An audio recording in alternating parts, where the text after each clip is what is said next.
I grew up in Cuba, and I never thought that Cuba would become a communist country.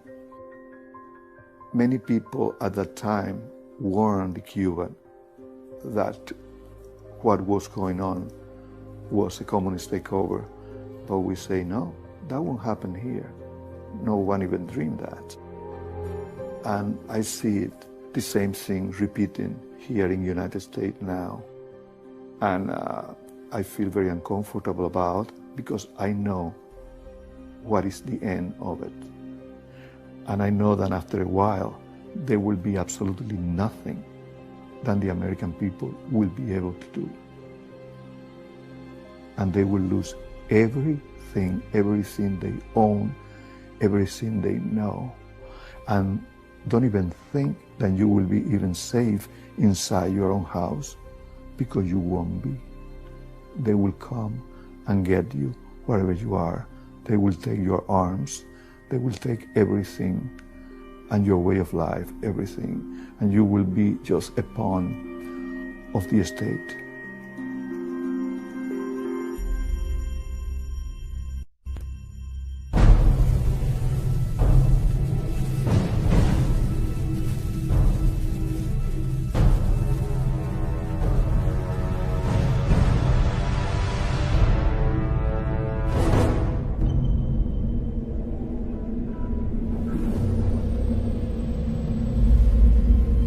You and I have the courage to say to our enemies, there is a price we will not pay, there is a point beyond which they must not advance. And this is the point I think Americans need to comprehend. If America goes down economically, it will go down militarily. If America goes down militarily, we all go down. The free world is finished, and it'll be finished for a very, very long time. Everything, practically, is in a self-destructive mode. We're in the most critical period we've been since the Revolutionary War. You're not alert, you're not awake with what's happening.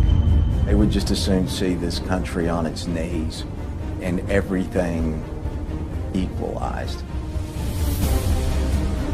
That concept of collectivism, big government, is a magnet for the predator class. The plans for all of this are to have everything globally in place by 2020. If we're that dumb and we allow this to happen, we deserve everything we're going to get, because we're going to get it right in the neck. We're headed into what could be a nightmare that would make all the atrocities of the 20th century look like they were a dress rehearsal. When people are afraid, they ask government to do more, not less. Their theories are designed to scare the people to believe there's a crisis when there is not a crisis at all. There's no crisis. I think we're losing more and more freedom because we are afraid. The left wants you to believe that catastrophe is always just around the corner. And the only way to avoid it is to do exactly what they say.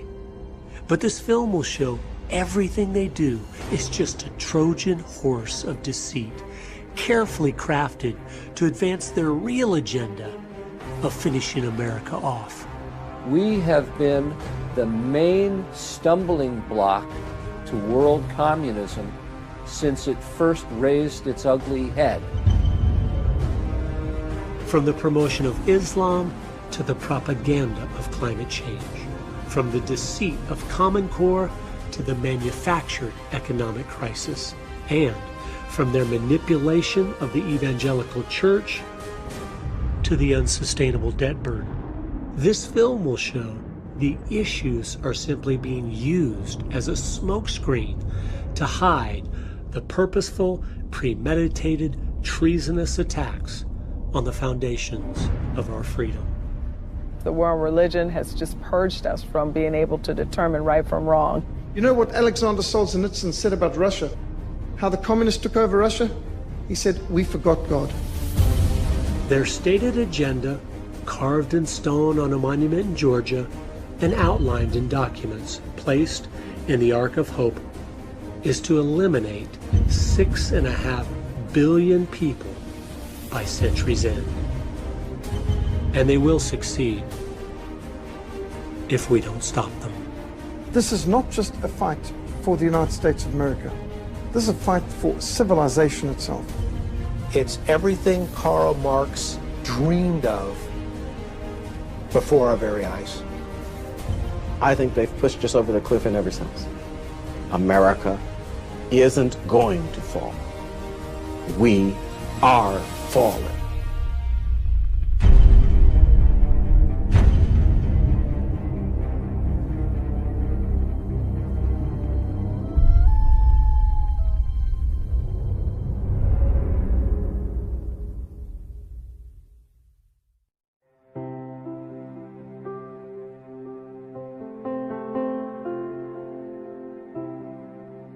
In 2007, I was a state representative, and I had no idea the things I would discover about why America was collapsing from within would motivate me to take my life savings and make a film. And I had never made a film before. During the 2 years it took to finish the project, my children prayed daily that it would win the largest single cash prize film festival in America, which in my thinking was a mighty tall order. But of course, it wasn't for God. The 2010 $101,000 grand prize for Best of Festival goes to Agenda!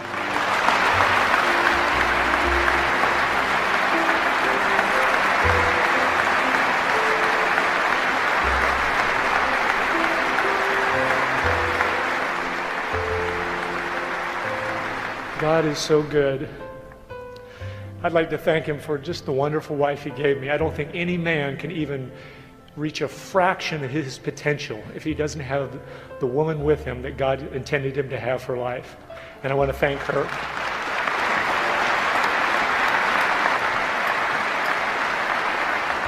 Kids, I'm giving this to you so you'll always remember God does answer prayers. Thank you so much.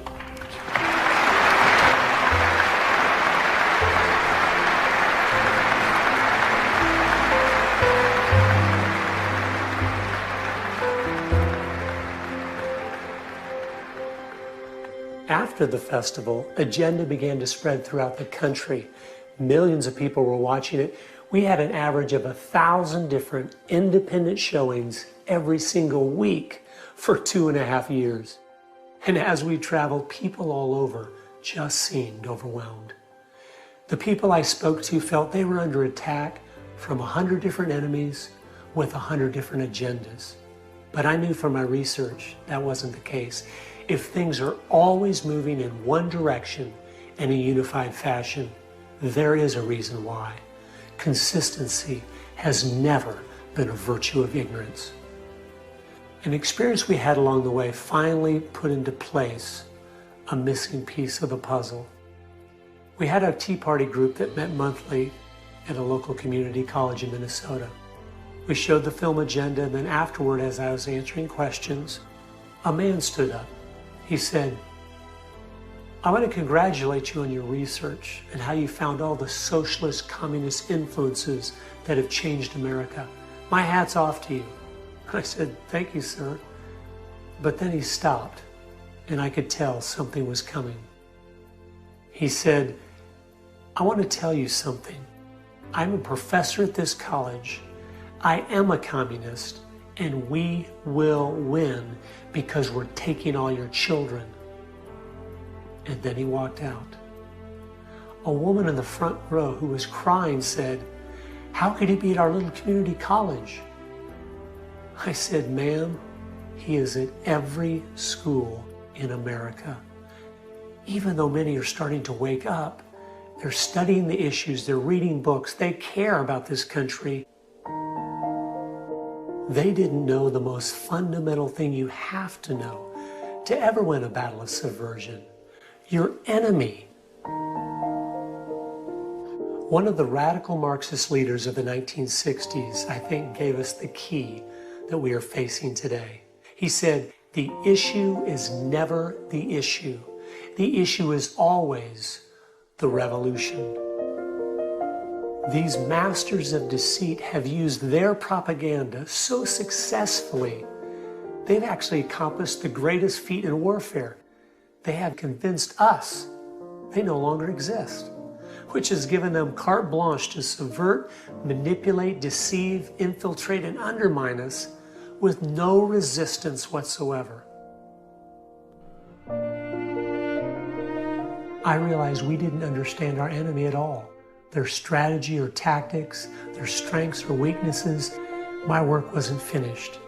There was still so much that people didn't understand about the things they have done and are doing to use the issues against us as tools to destroy.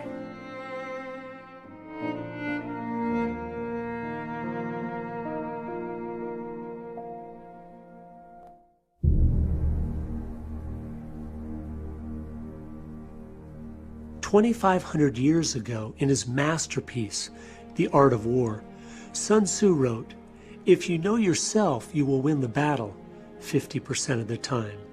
If you know your enemy, you will win 50% of the time.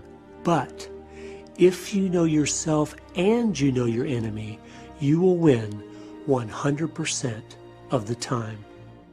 If you don't know who we are as a nation, you don't know our identity, you don't know our history, you don't really understand the price that's been paid for America, then anybody can lead you astray. Once we understand who we are, it will be easy to identify our enemies by those that are attacking the foundations we stand upon. So before the last 100 years of subversion, who were we? What made America the greatest country of all time? God established 3 institutions: the family, the church, and the state. And he told us exactly what their authority was to be and what was within their jurisdictions. America's greatness was that we followed God's instruction on how those institutions should be run. All 3 were created by God to protect each individual person from being abused by the collective. Every attack against us today is aimed at destroying those distinctions. It's interesting to note the Communist Manifesto states the communist goal is to destroy the family, the church, and the state, all 3 of God's institutions. So regardless of how well-intentioned, the enemies of America are all the people and groups that seek to transfer the authority God gave the family and church to the state. And they are collectivists. Collectivism is a broad ideology that includes all of these things like communism, fascism, Nazism, socialism, left-wingism, liberalism. All of these different words are used to describe different flavors of collectivism. And collectivism is the concept that the state is all-important and that the individual must be sacrificed, if necessary, for the greater good of the greater number.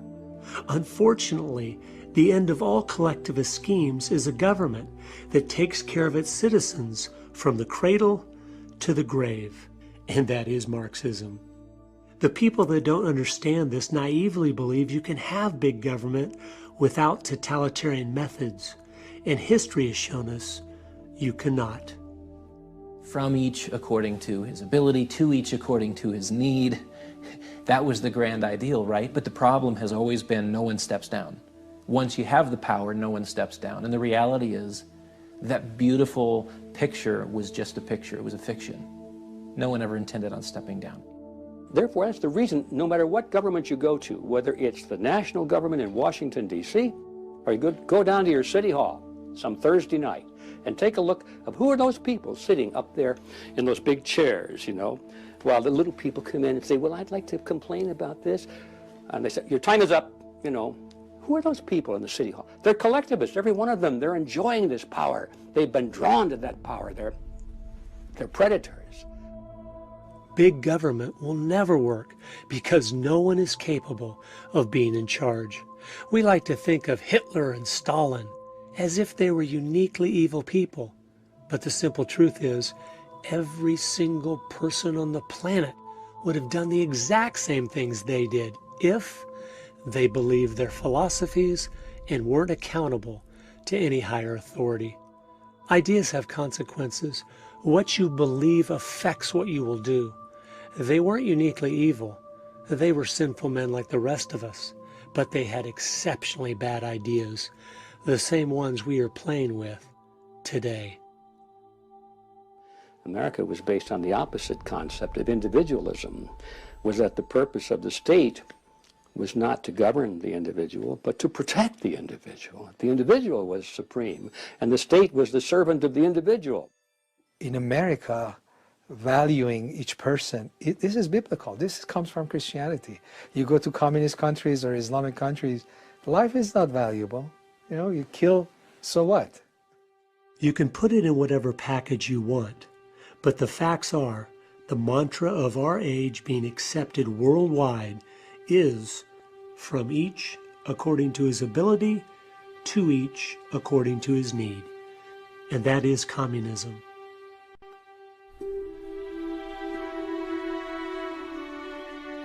It's not the case that the Cold War is over, or to put it another way, it's not the case that the West has won the Cold War. The Cold War was not a military confrontation between two military alliances. It was a war of ideologies. It was a war of utopian totalitarian socialism versus democracy, market economy, freedom. I interviewed a New Zealander some years ago who infiltrated the New Zealand Communist Party and was sent to the Soviet Union to train at Lenin's Institute for Higher Learning in 1983. This was the school for communists from all over the world, 6,000 students at any one time, some of them on 7-year courses. They were taught there was going to be a massive opening to the West, that the communists did much better in times of détente than they did of conflict. So they were going to open up to the West, they were going to downplay communism, they were going to change their system. One of the tenets laid down by Lenin was that you have to pretend to be defeated. Communism, as they say, or Leninism is the better word, has gone back and forth through this friendly mode, enemy mode, many times throughout history. And this is just to lure the opposition into a feeling of false security. The way you finish ideological wars, the way you destroy an ideology, and we have historical precedent for that. That happened with the Nazis. We should have had the Cold War over 20 years ago, yes, but for that we would need a Nuremberg-style trial of communism, all the crimes exposed, all the archives opened, the judgment of history passed. That didn't happen. Now you've got to realize, when Nazi Germany was defeated in World War II, the Americans went in there and denazified the country. Anybody who was a Nazi was taken out of positions of power, totally changed the whole political climate. Russia was never de-KGB'd. The KGB was left in place, and now it is stronger than it ever was before. And you see their puppet, Mr. Putin, attempting to reinstitute the Soviet Empire now. They may have changed their name. They took their hat, which said Communist Commissar across the top. They turned it around, and now it says entrepreneur or capitalist or social democrat or something. But it's the same hat on the same heads of the same Leninists. Trial of communism should have finished that. It didn't happen, and therefore we are not out of that crisis. And that is the reason why we have Putin. That is the reason why you have Obama. It is still going on. The Cold War is going on. It's going on the streets of Moscow now. It's going on the streets of Tehran. It's going on really in America as well.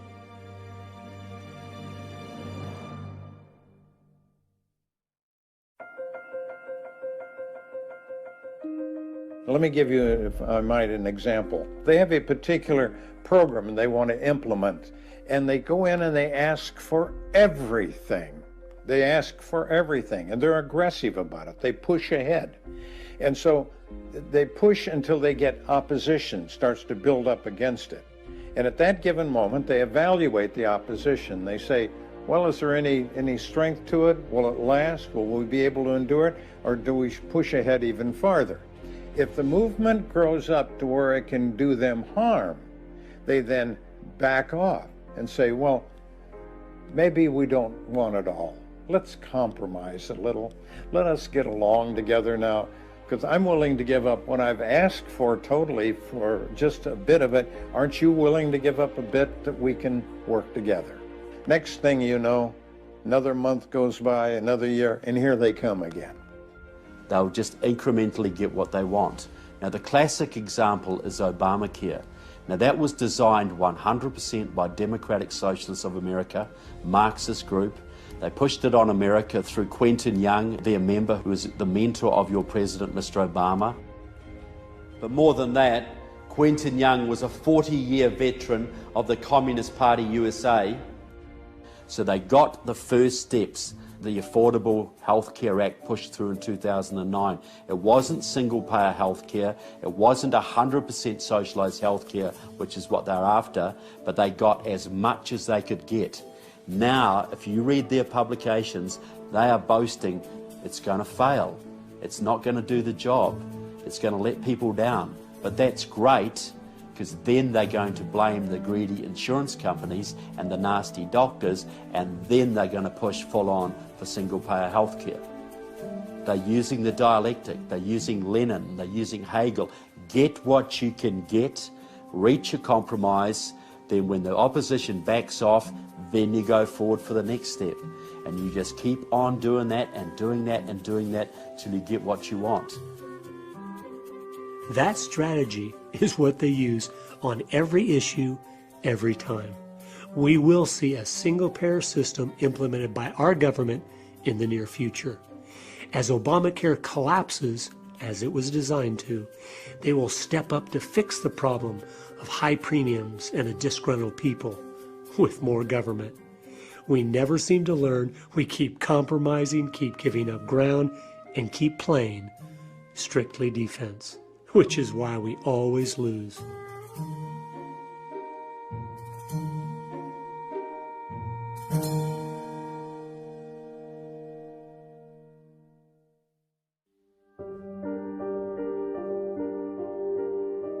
We are in a dependent state, and when you go to the voting booth, you get to vote your self-interest. So, real issue, a real concern when you don't have a voting base with some skin in the game, as much to lose as to gain. What we know from history is that when you tip the scale at 51%, now you are talking about a license to steal. You're talking about that 51% tyranny that de Tocqueville was so concerned about. The democracy, for all its benefits, the main challenge is you get to the point where you have a 51% tyranny. I think that it's underappreciated in our society just how extensive the damage of the welfare state is. And I think that when you look into the heart of the liberal and what they do to our society in the name of social justice or in the name of equality, it's evil will.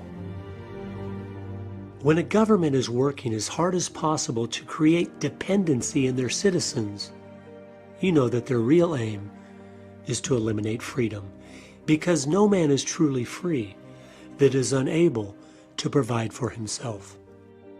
The dollar in America today, it takes 98 of them to buy what $1 did in 1913 when the Federal Reserve System was enacted into law. That is theft. The fifth plank of the Communist Manifesto is to create a central bank. Ours was created in 1913 and is called the Federal Reserve. You say Federal Reserve, and I think most Americans think that's part of the government. But of course, the Federal Reserve Bank isn't part of the government. The Federal Reserve is a private bank. It's not a government institution. It's as Federal Express. I'm sure the individuals involved would fit nicely into my chart if we knew their names, but we have allowed them to remain anonymous. They also tell us we do not have the authority to audit them to see how much of our money they have printed, even though with each bill they print, inflation soars. At the current rate of inflation, which most think is very modest, things go up in price 10 times every 50 years. My grandfather bought a nice house in 1915 for $4,500. My father bought a nice house in 1965 for $45,000. And my house today is $450,000. So if the rates of inflation just stay like they are, my grandson's house will cost him $4.5 million, and his grandson's $45 million. Inflation is a tax. It's a hidden tax. And so it steals from people who have saved. When they finally retire at the end of a lifespan, all this money that they put aside doesn't buy anything anymore. Houses haven't gotten more expensive. The dollar has just lost 97% of its value over the last 100 years. 1 ounce of gold would buy 300 loaves of bread 2,000 years ago, and an ounce of gold today will buy 300 loaves of bread. Prices rarely change. What's happened is the Federal Reserve has been quietly stealing our wealth while we believe their lie that inflation is normal. It wasn't normal for the first 6,000 years of Earth history. It magically started in America in 1913. Our economic system today is based on Keynesian economics. John Maynard Keynes is the father of it. If there is any doubt to the purposefulness of our economic situation, listen to this. He said, quote, "By a continuing process of inflation, governments can confiscate secretly and unobserved an important part of the wealth of their citizens." Lenin was certainly right. There is no subtler, no surer means of overturning the existing basis of society than to debauch its currency.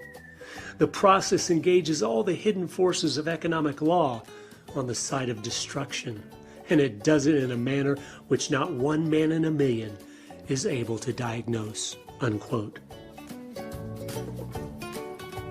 The second plank of the Communist Manifesto is to implement a graduated income tax. Ours was placed into law in 1914. If you establish a tax that is based on the government's power to determine what percentage of your income it's going to take away from you, how much of your income does it control? Well, that means the government controls 100% of your income. If that is the situation, you are no longer a free person. You are a slave, and you live on an allowance from your government. When Ronald Reagan came into office, the top tax rate was 70%. When he left office, he had cut it down to 27%. During that same time, revenue to the government doubled.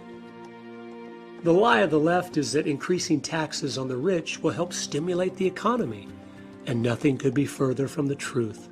It's all a strategic part of the plan to create more dependency.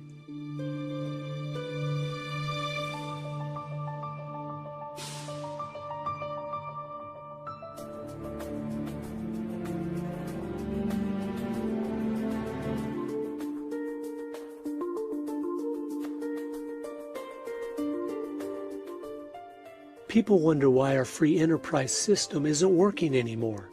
It's because the inflation, taxation, and regulation is effectively killing its productivity and its ability to create wealth. So now people talk about redistributing the wealth we have instead of creating more. Every single person in the world could be a millionaire. Wealth is created by hard work, creativity, and ingenuity. The lie that it's a fixed pie is perpetrated by those that seek to pit the have-nots against the haves. If you add up all the debts and obligations our government has placed on us, every single individual owes over $650,000, which obviously isn't ever going to be paid back. That's the nature of bankruptcy. And as one writer used to say, how did you go bankrupt? Well, very slowly and then all at once. God said, "The borrower is servant to the lender." Artificially low interest rates have encouraged everyone to be buried in debt and enslaved to the banks. When you penalize productivity and reward sloth, you know exactly what you are doing. You are making us poorer as a nation, which will create more dependency, but of course, the cycle of history doesn't stop there. And then you find that deterioration, that move towards dictatorship, which is the stage that follows dependency, where the vast majority of people are dependent on the state, and the only way to continue to deliver what the vast majority of people expect is via the strong arm of government.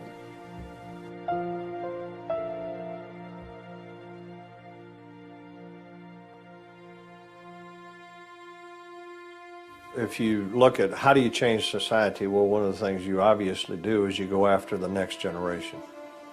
And you do that through the education system, and that's exactly what has happened to us. The Marxist movement in America has done exactly that. The education system establishes the direction for the future. It sets the hearts and the minds, the perspectives of the next generation.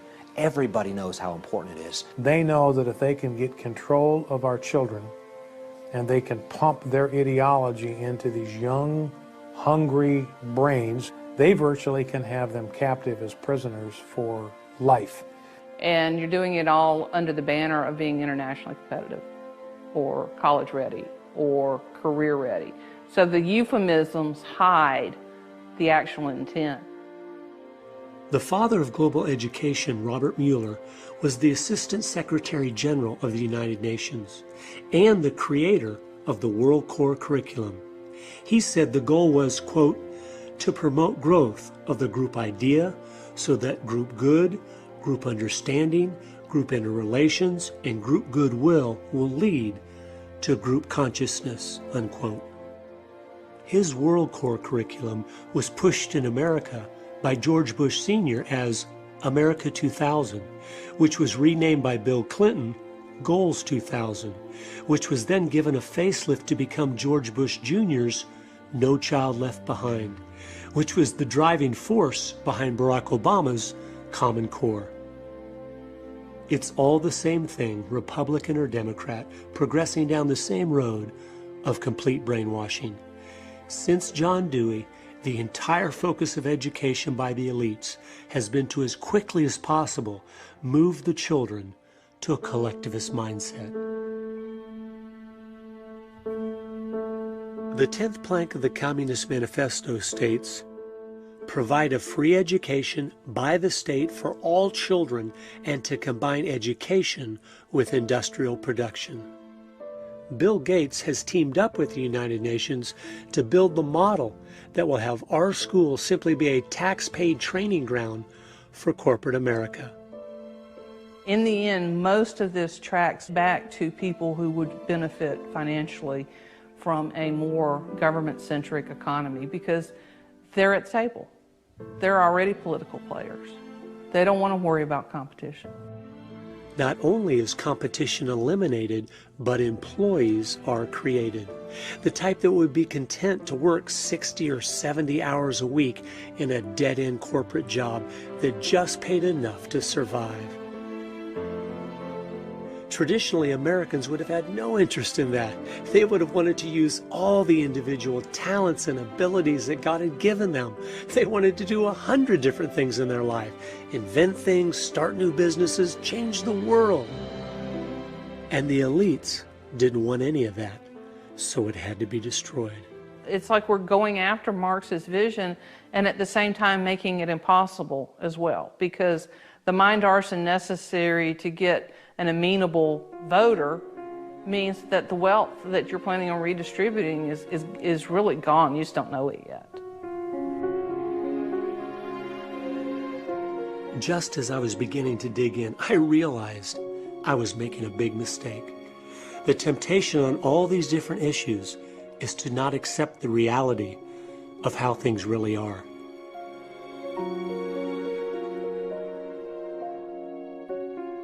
The bottom line is, our enemies are in control of the schools, so there is no fix.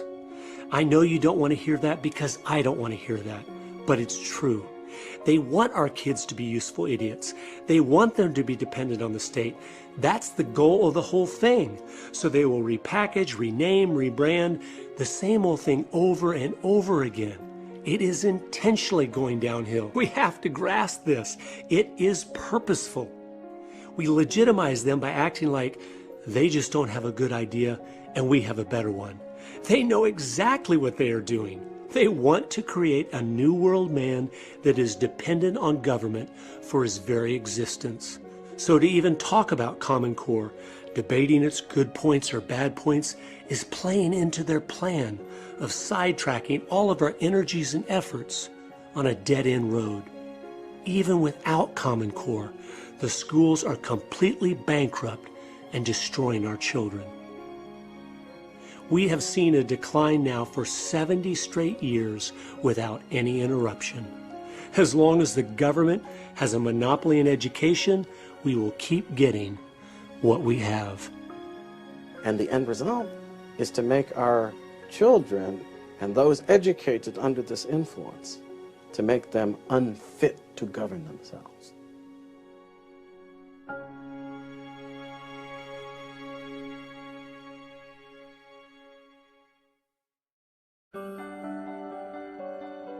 We wonder why it's hard to get a good candidate anymore for President of the United States. Well, let me show you how education affects politics. In 1980, there were approximately 40% of Americans that were conservative, 10% liberal, and 50% undecided. And since even our numbers show that they are capturing 85% of our young people each year through the educational system, this is how it plays out.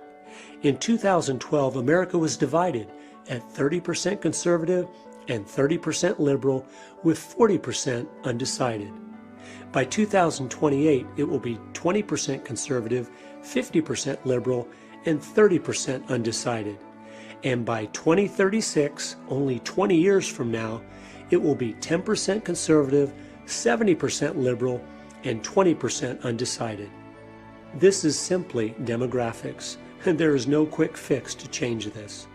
2016 is the last election in my lifetime where it will even be possible to get an actual conservative elected.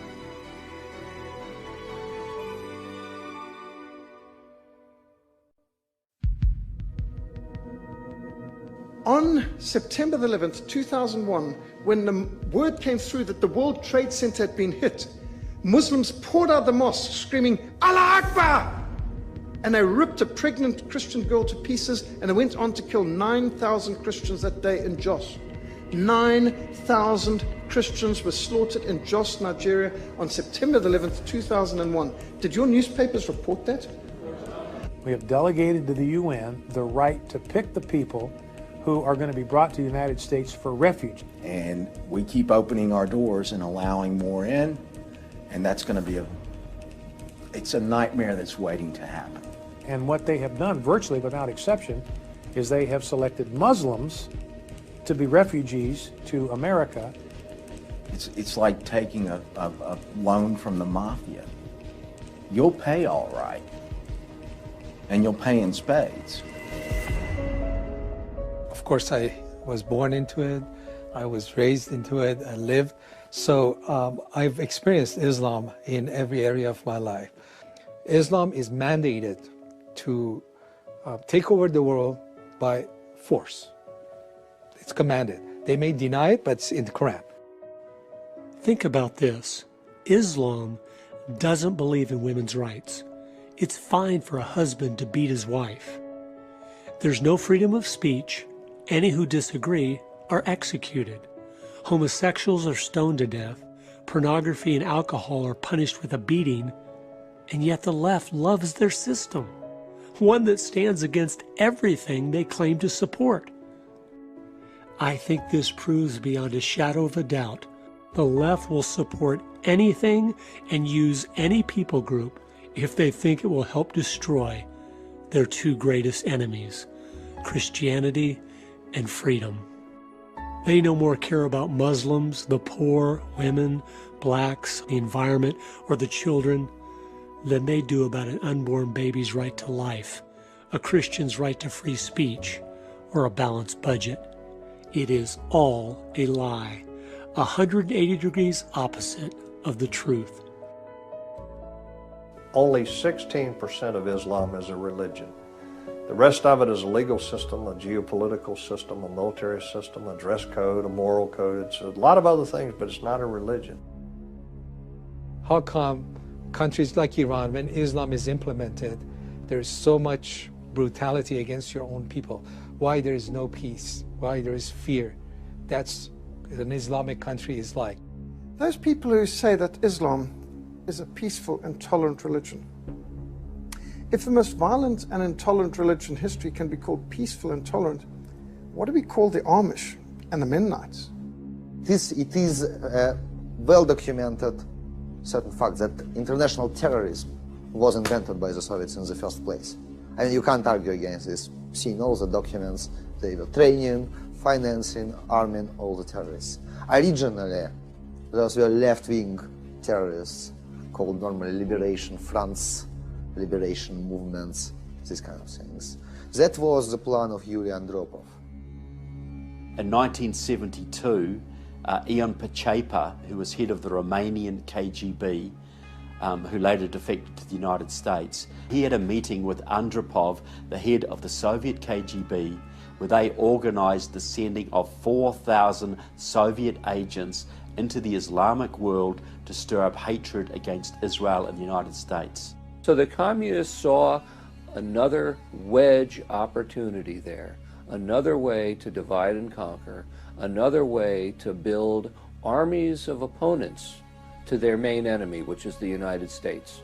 We know that the Marxists were infiltrating the American Christian churches 80, 90 years ago, getting into the seminaries. Would you not think they were also infiltrating the Islamic seminaries in the Middle East?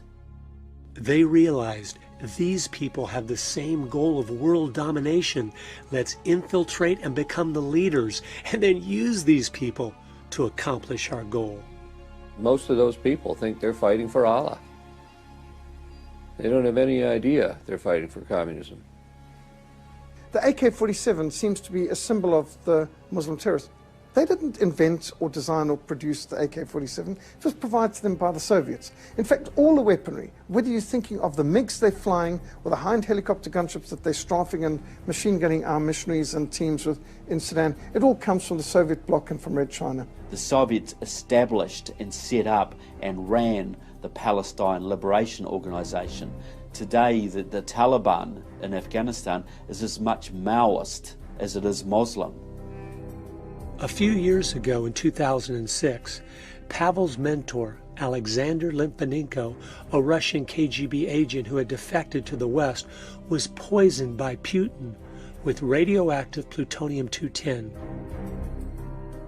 He revealed before he died in London that the terrorist attacks against Russia had been done by the KGB, so they could blame it on Muslim terrorists to make it look like they were opposed to radical Islam too. He also revealed before he died that the #1 man in Al-Qaeda right now was trained by the KGB. And it is a fact that he's a Russian agent. The real reason why Alexander was the first target for assassinations was precisely because he was talking about the connection between Moscow and Islamic terrorism. Stanislav Lunev was the former deputy head of Russian military intelligence. He said to a friend of mine, if radical Islamists ever let off an atomic bomb in an American city, don't believe it. It will be us.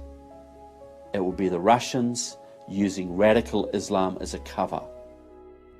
If you study modern-day terrorism, you will realize immediately the leaders of Islam are in it for the same reason the communist leaders are communists, for power and control. Islamic leaders aren't blowing themselves up for the cause any more than communist leaders are voluntarily sharing the obscene wealth they have stolen from the working class. Communism and Islam are twins. Even people in the government, most of them Their goal is not Islam. The goal is to keep the power at any cost. You might say that when they win, that the communists and the Islamists will fight amongst themselves over our bodies, and maybe that will happen. But that's a little bit too late for us, isn't it?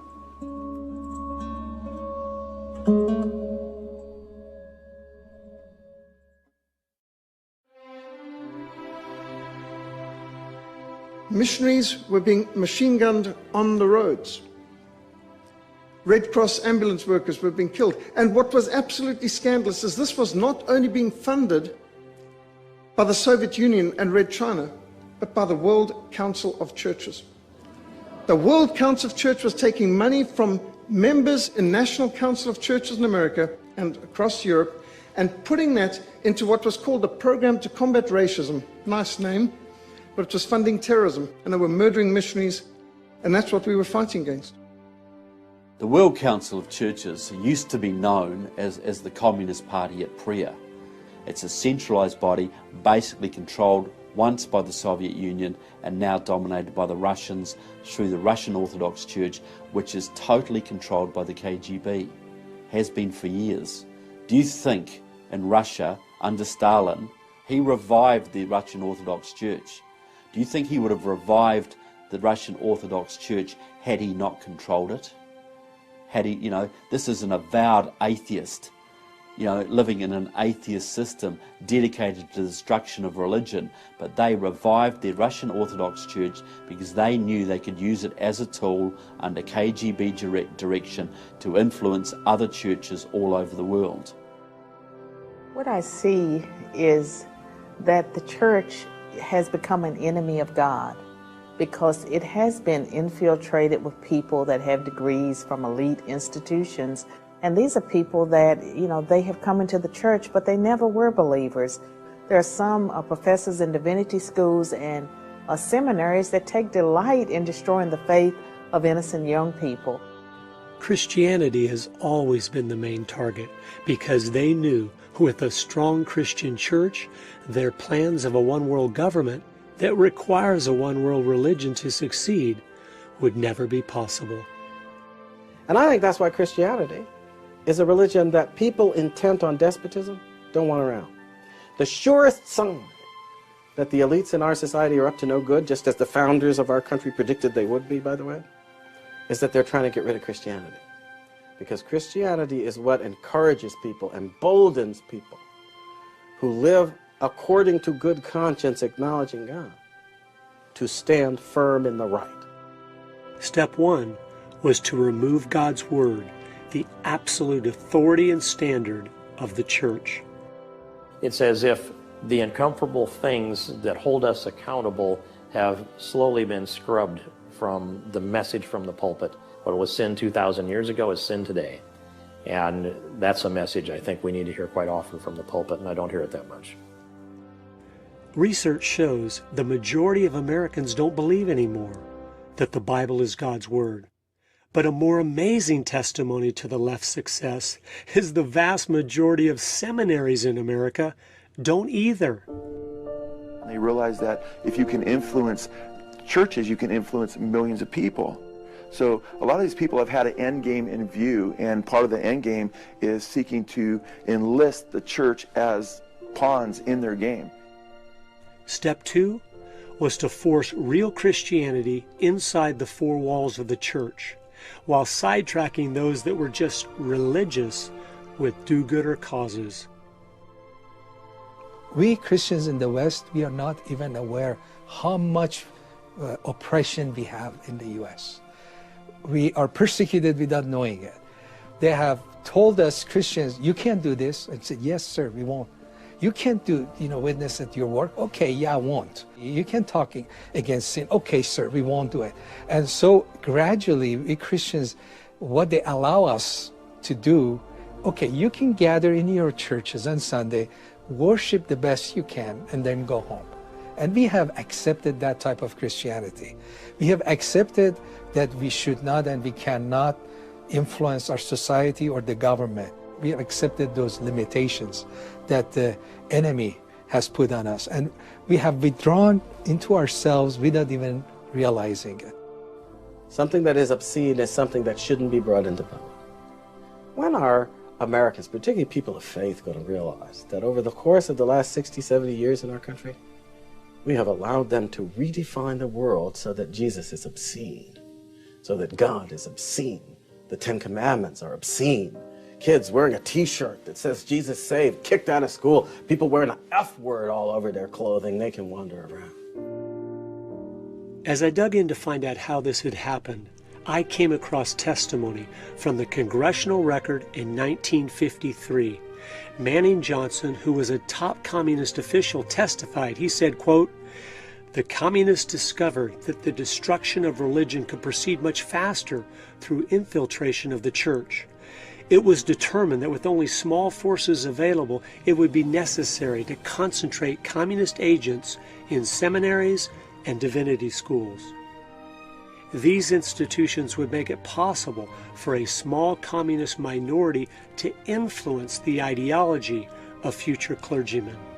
The idea was to divert the emphasis from the spiritual to the material," unquote.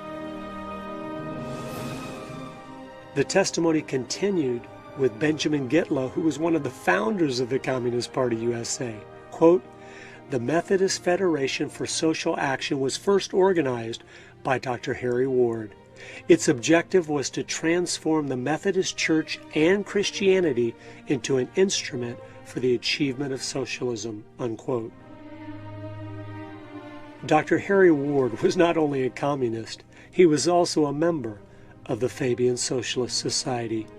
His good friend and fellow Fabian was Dr. Walter Rosenbusch, and unbelievably, those two men started what is today the National Council of Churches.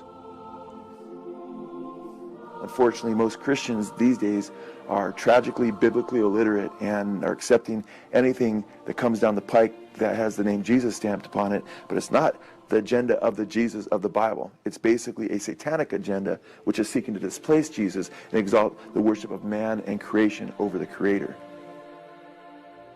The communist goal was to turn their number one enemy, the Christian church, into their greatest asset. That monumental task is almost complete. They are turning the evangelical church into a counterfeit that worships a false God, one they have created that is only love, with a false gospel, a do-gooder works salvation instead of Christ alone, and a false mission, saving the planet instead of fulfilling the Great Commission.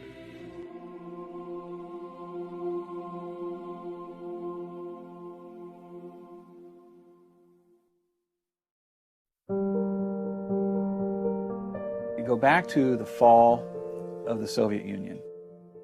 Suddenly, if you were from that side of things, from the communist side of things, you're looking at the world, and there's only one superpower left, and it's the United States of America. It is the only nation on earth that is built on the ideals of limited government, free enterprise, individual liberty, private property rights. So now you've got this one superpower that is completely opposed to everything you believe in. What do? Well, the word came down to harmonize the United States into the rest of the world. You know, what would get us to do that? What would get us to throw our liberties on the bonfire like a good old-fashioned book burning? Environmental Armageddon became the choice. You've got to save the planet. And that became the mantra. And Americans bought it hook, line, and sinker. The environmental movement became the most popular movement in the country, and people were willing to be led in any direction if it meant protecting the environment. And that's pretty much how we got there.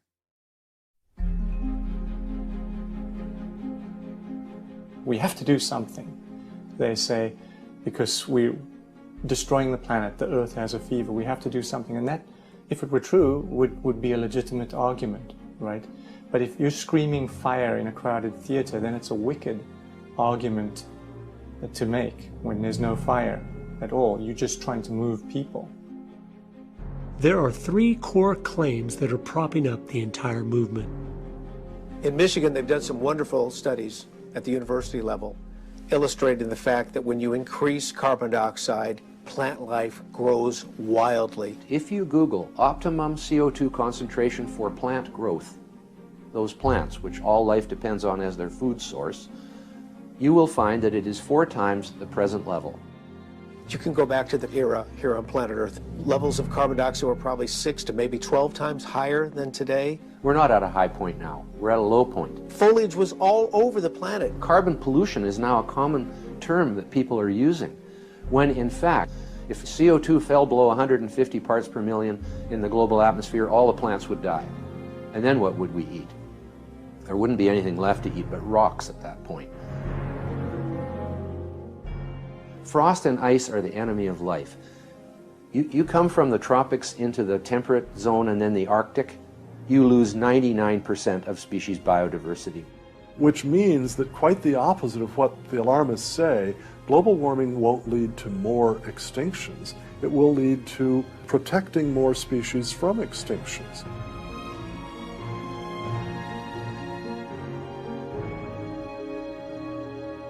Over 115 different countries and territories are dying off by not having the 2.1 children per woman that is necessary for a country to survive. Population has increased in recent years because of modern medicine, and our environment has become so much cleaner. The world could easily handle 100 billion people, but it will never even reach 10 billion. As soon as this generation of elderly start dying off, population will decline for as far as the demographer's eye can see. You know, you could move the entire population of the globe to the state of Texas, use 1/3 of it for living space, 1/3 for factories and workplaces, and another 1/3 for recreation, and you could leave the entire rest of the world completely uninhabited. You don't have to dig very deep into the key people and groups involved for it to become crystal clear why they continue to promote these lies. Karl Marx really got the entire modern environmental movement rolling. It's well documented. In fact, you can go back to 1883, a paper that was written by Friedrich Engels and Karl Marx, Dialectics of Nature. They talk about global cooling. They were trying to scare people into believing that mankind's pollution was going to put the Earth into a free fall temperature-wise, and there would be no life whatsoever. Ray Lancaster studies at the feet of Karl Marx and comes up with a saying that is really, I mean, it's at the heart of the environmental movement today. Humans are the insurgent sons of nature. Interestingly, Ray Lancaster had a disciple who was named Arthur Tainsley. Arthur Tainsley coined the term ecology. The word ecology was essentially fashioned by a disciple of Karl Marx. And it keeps going. Earth Day is celebrated on April 22nd each year because that was Vladimir Lenin, the founder of the Soviet Union's birthday. And Gus Hall, who wrote the book Ecology that helped get the movement rolling, was the head of the Communist Party USA. The modern engine of the environmental movement is the United Nations. You have to remember, the United Nations Charter was written by Alger Hiss, one of the most notorious Soviet spies working in the FDR administration. People don't know that. When my friend was training in Moscow, the Soviets were openly telling all of their students from all over the world, the United Nations is our thing. We own it. This is our instrument for policy. This is our baby. Maurice Strong has headed up the entire environmental program of the United Nations for decades and is the father of Agenda 21. He said, quote, Agenda 21 is a blueprint for constructing the new world order. It is vital people grasp this, unquote. He picked Gro Harlem Brundtland to write out the world's environmental agenda in a document titled Our Common Future, which is where the term sustainable development was used for the first time. Guess who she was? The former vice president of the World Socialist Party, the group that Karl Marx himself started. The icing on the cake is the next player I came across, Mikhail Gorbachev, the murderous communist dictator. Guess what he did immediately upon stepping down from the Soviet Union? He started an environmental group, Green Cross International. You mentioned Gorbachev. He has no problem at all switching gears from the Soviet destroyer of the environment, comes to America, he's the savior of the environment. But what's he promoting? Bigger government, more control, more power to the United Nations, less individual freedom, all of the agenda of collectivism. He's doing exactly the same thing in San Francisco that he was doing in Moscow. And he isn't just some fringe player. He is one of the leaders. When I found out that the Earth Charter, which is supposed to be the new 10 Commandments for the 21st century, was written by Mr. Gorbachev, it was clear. Environmentalism isn't just like communism. It is communism. You couldn't make this stuff up. A lot of the people in the peace movement were in fact more pro-Russia and anti-American than anything. And they brought their neo-Marxism with them into the environmental movement, pushing it to the extreme left of the political spectrum. Greenpeace and their allies and a whole bunch of other fellow travelers have adopted these agendas, which actually, if they were brought into effect, would cause more damage to people and the environment than if we just went about our sort of conventional way that we're on now.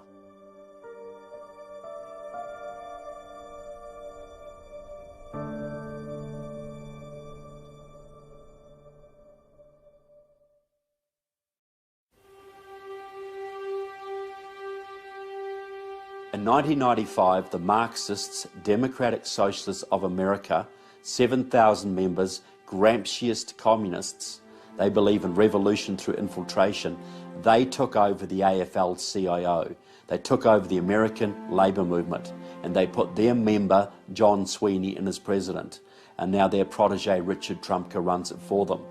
What they did, they then took over every single major labour union in the country, and that leverage enabled them to take over the Democratic Party.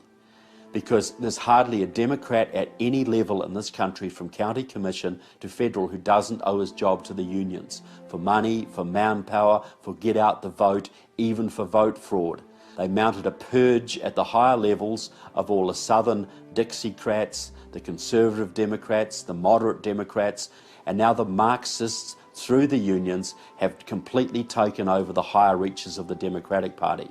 So you've got 20,000 card-carrying communists in your country are dictating the policies of the Democratic Party, which is controlling the lives of 300 million Americans. If this is hard to believe, I encourage you to go to the Communist Party USA's People's World or the Democratic Socialists of America's Democratic Left, and you will see every single issue they are promoting today will be the exact issues the Democrats will be putting on the floor of Congress tomorrow. And you've got all these loyal Democrats out there, good patriotic people, who still think they're voting for Harry Truman and JFK. Look, by the standards of today, do you think Harry Truman or JFK would have a chance in today's Democratic Party? Those guys today would probably be in the Tea Party. Yet their party is now run by communists, and all these loyal Democrats all over this country are still voting on party lines and basically voting for Marxists and anti-Americans because they do not understand their party has been taken over. It's no longer just an opposing party with different views. It is our enemy working as fast and furious as they can to finish the quiet revolution that started over 100 years ago. And that is why every issue is being used against us as a weapon to destroy.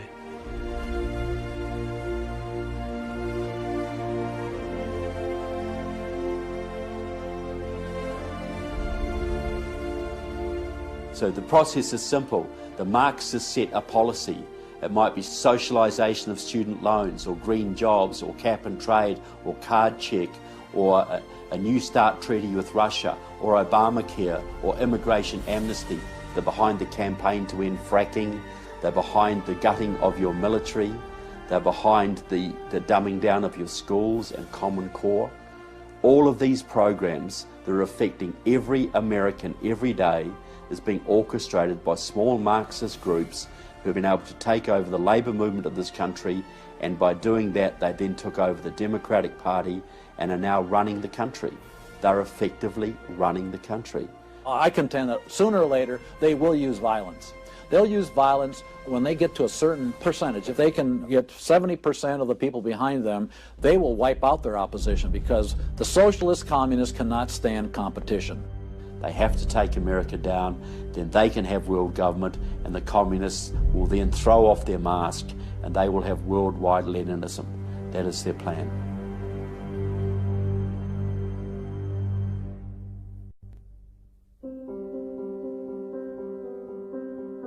Like my pastor, he spent 5 years in prison.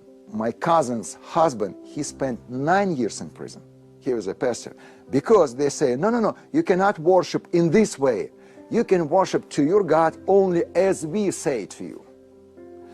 So when government coming inside in our lifestyle, it's really bad for us. It's really bad. So the Chinese has a system called re-education through labor. Any police officer can issue you a re-education through labor system that can make any Chinese citizen arbitrarily sent to a labor camp for up to 3 years without needing any due process at all.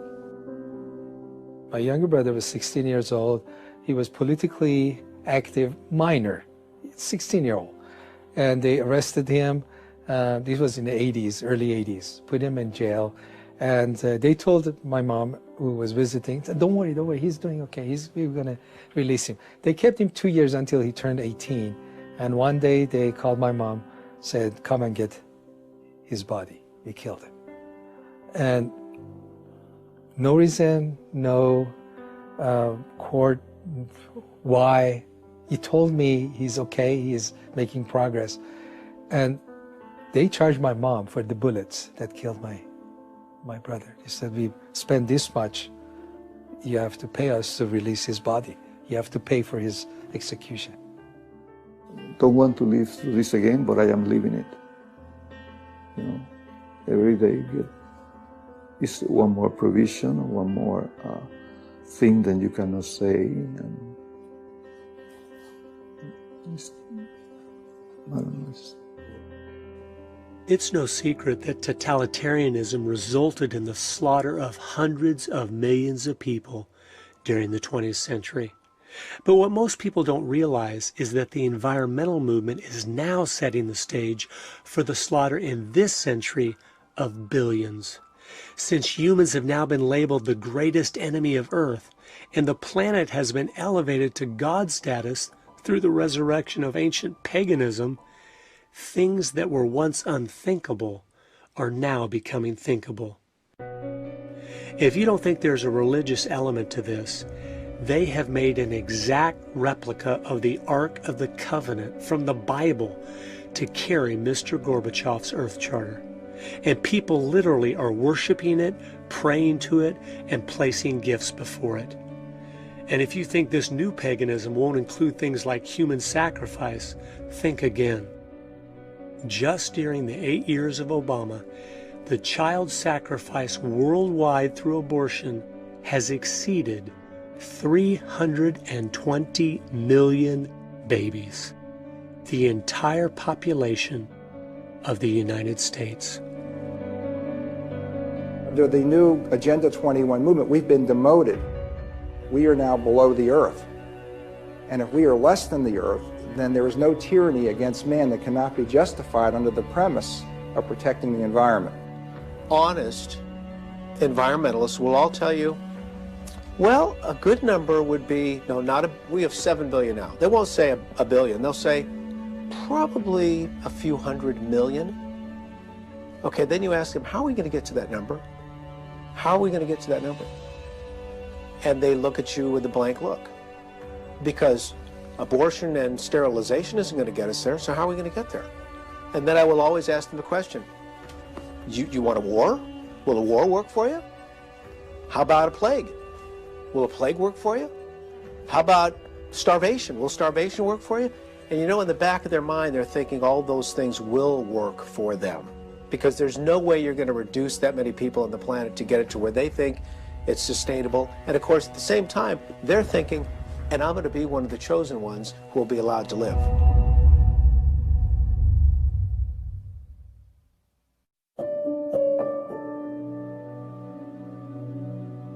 The odds are against us. We have seen the trends move in the direction to oppose the Christian faith, to oppose family, freedom. Socialism is on the rise. And I think people are intimidated by the giants. What we need are Davids who show up and say, who is this uncircumcised Philistine who should defy the armies of the living God? Who does this big guy think he is? And then you go and get your 5 stones and you launch one into the head of this thing. That's what we need. It takes a certain commitment to not an election cycle, but an intergenerational commitment to ideals which, if implemented, can change society. We've seen it happen for the other side. We should expect nothing less than the same kind of time frame and the same kind of pledge. Only ours, I think, is more deeply. Our lives, our fortunes, our sacred honor. Honor fits in. And the Republican Party has an establishment that has given us some losers for candidates. It's time for the grassroots to rise up and reassert itself. Listen, as Christians, we have a spiritual, moral obligation to vote.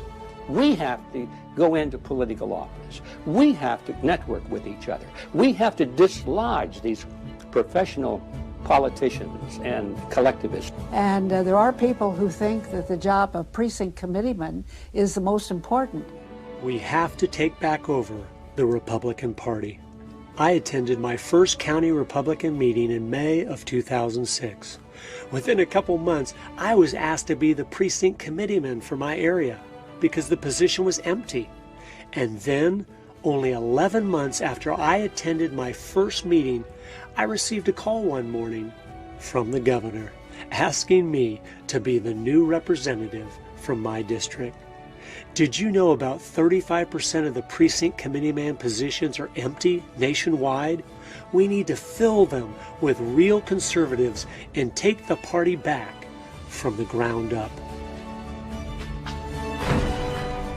Number one, we need to bank locally at small independent banks so the money stays in our communities to make them stronger and more self-sufficient. Stop using the big banks. We are funding our own destruction with every dollar we give them.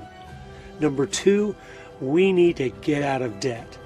This will make us economically stronger as individuals, which will make us stronger as a nation. Number three, be productive. Start new businesses. 100 years ago, 70% of Americans owned their own business. Today, it is less than 20%. Fathers need to come home and start utilizing the incredible potential of their families in creative home businesses. Number four, mentor youth to be entrepreneurial. That is where the money is and true independence. It also eliminates the need to go to college, where we are losing all of our children. And number five, buy USA every time you can. It keeps the money home instead of funding our enemies. It provides jobs for Americans. And most importantly, it stops rewarding all the countries of the world that have enslaved their people for profit. Well, I think the worst thing that a Christian can do today is send their children to these cesspools we call schools. They're not public schools, they're government-run schools. At the end of the day, the curriculum is secular humanism, and it conflicts with what that child may hear Sunday morning and Wednesday night at Bible study. So we set them in an environment of absolute confusion, and then they have no determinant for a right and wrong. And this guarantees that a socialist, humanist, totalitarian approach to life will always emerge victorious, generation after generation after generation, until parents step in and say enough. until a few of us stand up and say, we're tired of losing. We're not going to play this anymore. And the only way you're going to reverse the trends is if you start interjecting a biblical worldview back into the hearts and minds of our youth. The Bible says to bring them up under the nurture and admonition of the Lord. The scriptures tell us that we'll give an account for everything, especially for the stewardship of our children. It is a father's responsibility to make sure each of his children understand the world around them, so they aren't deceived by every clever-sounding lie that comes along. And I think the direction we ought to move as a culture is to the point where we essentially disband the entire educational infrastructure.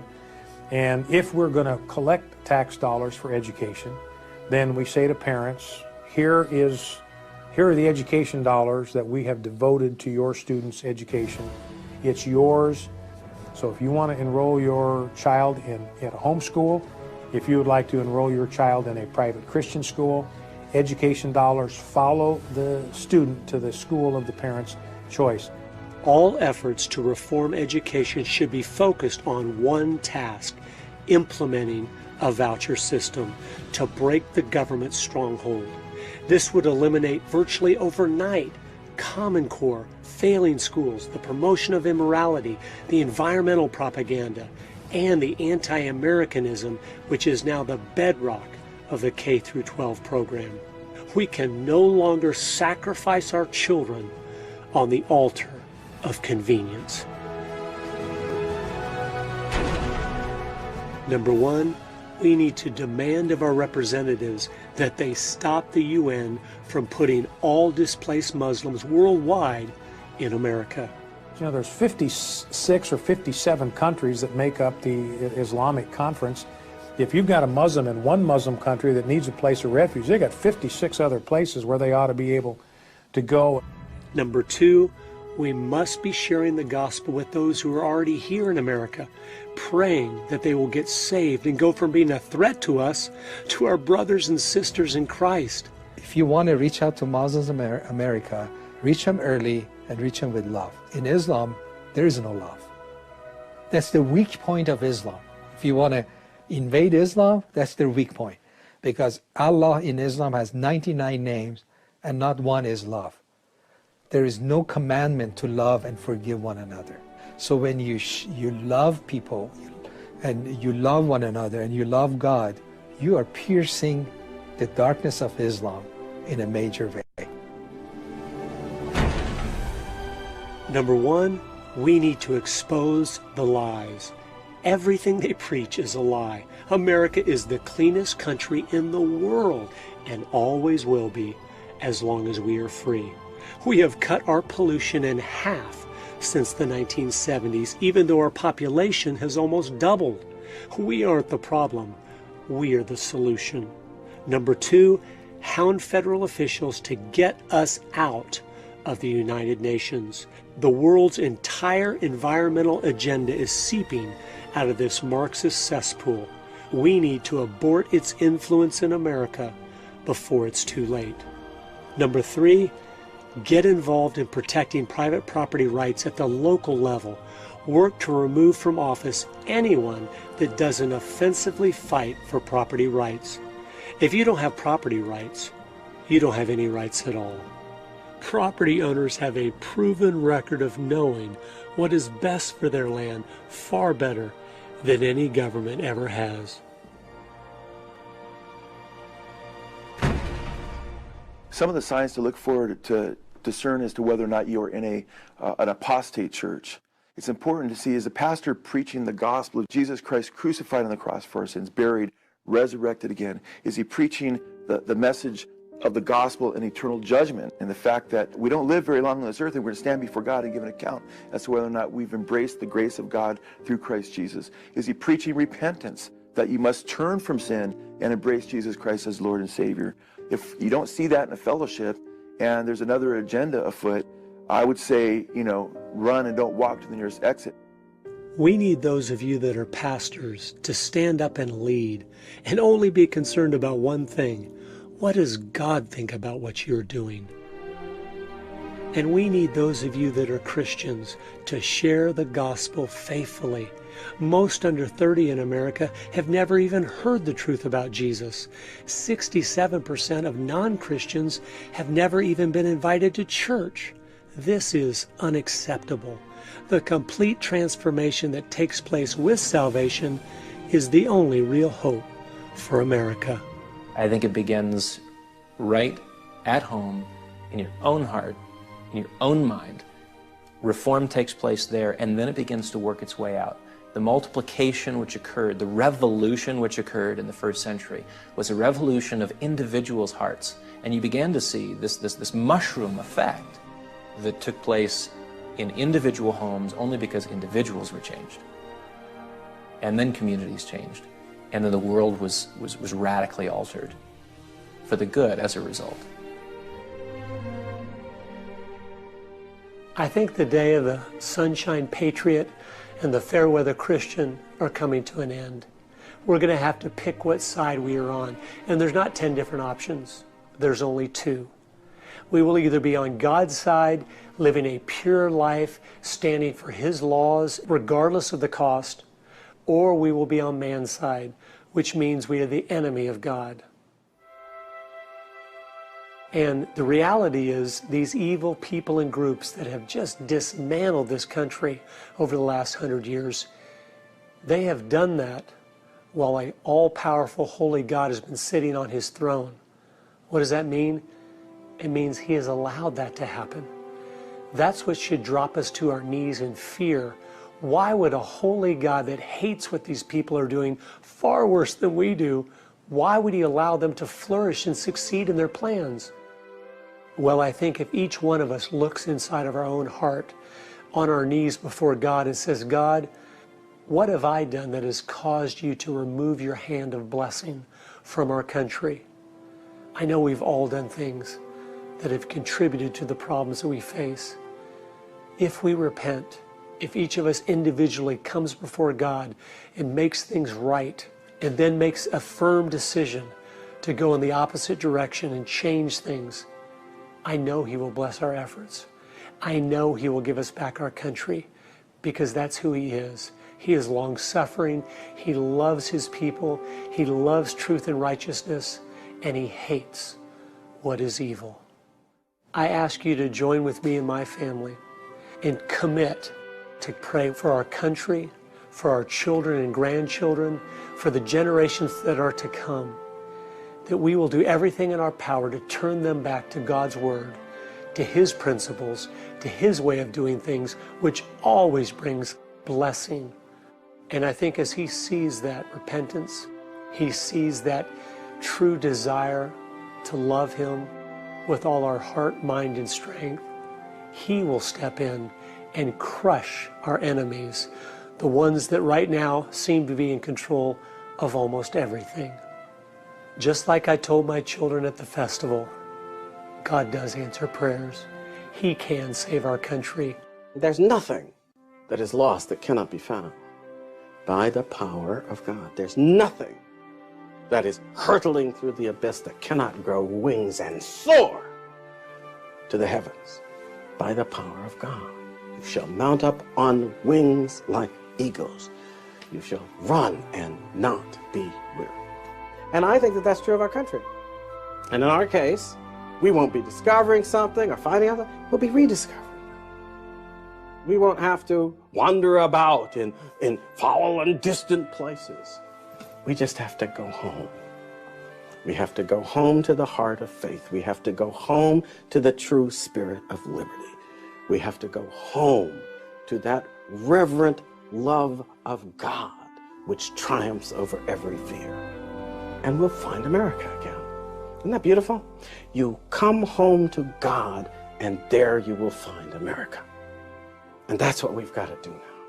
And that's why I'm optimistic, because God can save our country, but He won't until we ask.